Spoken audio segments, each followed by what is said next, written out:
During the 19th century, European powers established small trading ports along the Chinese coast.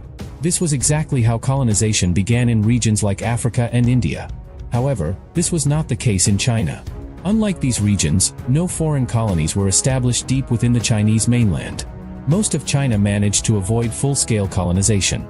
This raises an interesting question: why was China never fully colonized? In the first half of the 19th century, the Chinese imperial government attempted to restrict British opium imports. These imports were harmful to China's economy and society.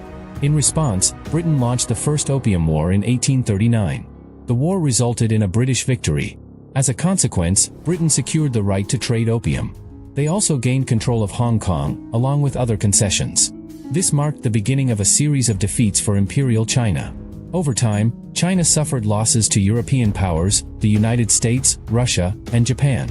These conflicts culminated between 1900 and 1901. During this time, an eight-nation alliance invaded, conquered, and temporarily occupied Beijing. In the following decades, China continued to suffer losses. After its defeat in the Opium War, several foreign powers gained colonial concessions. Belgium, Austria, France, Germany, Italy, Japan, Russia, the United Kingdom, and the United States all secured territories along the Chinese coastline. But why weren't these holdings expanded further into the mainland?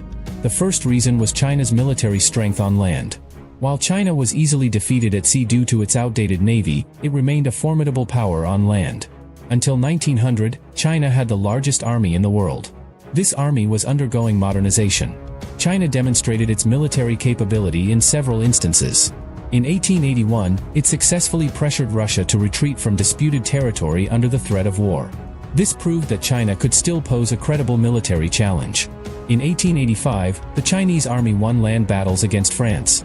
However, they were ultimately defeated by the French at sea.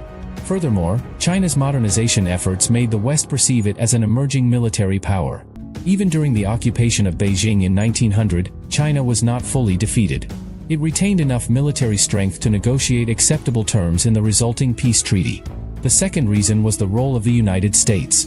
While European powers divided China into spheres of influence, the US did not claim any such territory. Other nations dominated trade in their respective regions, hoping to eventually turn them into colonies. The US, however, was concerned about being excluded from China's profitable markets. To prevent this, it proposed the open door policy. Under this policy, foreign powers agreed not to annex further Chinese territory. They also allowed free trade across all of China. This arrangement benefited all parties involved. It was more profitable to have access to the entire Chinese market rather than monopolizing trade in a single region.